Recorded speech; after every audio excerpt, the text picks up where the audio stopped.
नमस्कार दोस्तों, आज मैं आपको एक इम्पॉर्टेंट चीज़ बताने वाला हूं कि मान के चलिए आपने बैंक से लोन ले रखा है और आप उसका पेमेंट एसआई, ईसीएस, नेस्ट के माध्यम से करते हैं और अगर वो डिसऑनर हो जाता है तो बैंक आपके ऊपर अंडर सेक्शन 138 के नेगोशिएबल एक्ट के तहत केस दर्ज करा सकता है। ये केस बिल्कुल वैसे ही दर्ज होगा जैसे कि चेक डिसऑनर में होता है।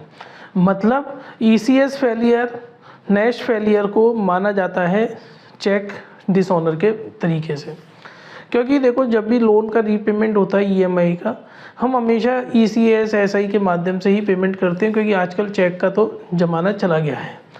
तो इसलिए आपको विशेष ध्यान रखना है कि अगर यदि आपकी ईसीएस फेल हो जाती है, एसआई फेल हो जाती है, नेस्ट फेलियर हो जाता है इनसफिशिएंट फंड की वजह से, तो बैंक आपके ऊपर नेगोशिएबल इंस्ट्रूमेंट एक्ट सेक्शन 138 के तहत केस दर्ज करा सकता है और उस केस में वही पेनल्टीज़ लगेंगी जो कि चेक बाउंस के केस में लगती हैं।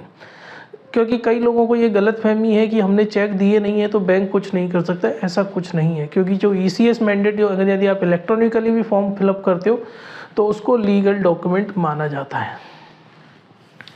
अब इसके बारे में जो आरबीआई ने जो पॉलिसीज़ बनाई हैं और स्टेट बैंक ऑफ इंडिया ने अपनी वेबसाइट पर जो पॉलिसी दी है, मैंने उसका लिंक डिस्क्रिप्शन बॉक्स में दिया है, आप उस लिंक पर ओपन करके देख सकते हैं। उसके अंदर आपको पूरी डिटेल में फ्रीक्वेंटली आस्क्ड क्वेश्चंस में मिल जाएगा कि चेक डिसऑनर, ईसीएस डिसऑनर और एसआई डिसऑनर के केस में क्या हो सकता है। मैंने ये वाला जो लिंक है, ये पीडीएफ का लिंक, ये मैंने डिस्क्रिप्शन बॉक्स में दिया हुआ है, आप देख सकते हैं। Policy for dealing with the incident of frequent dishonour of cheque and failed nest, इसके बारे में पूरा एसबीआई ने क्लैरिफिकेशन दिया है और उसके अंदर जिक्र किया हुआ है कि आरबीआई के सर्कुलर्स का भी उसमें जिक्र किया हुआ है। आप इसको बेसिक पढ़ सकते हैं डाउनलोड करके। फ्रेंड्स, आप भी अपने किसी दोस्त की फाइल हमें रेफ़र कर सकते हैं, हम 2% तक का कमीशन देते हैं। पैन इंडिया लगभग हर पिन कोड पर हम कवर करते हैं। हमारी टीम है, एक्सपर्ट की टीम, जो उस फाइल को उसी के अकॉर्डिंगली लॉगिन करती है। फ्रेंड्स, अगर आप और कुछ जानना चाहते हैं कि अगर ईएमआई मिस कर दी तो कितनी पेनल्टी लगेगी, बैंक क्या करेगा, तो उस सब के लिए मैंने एक वीडियो बनाया हुआ है।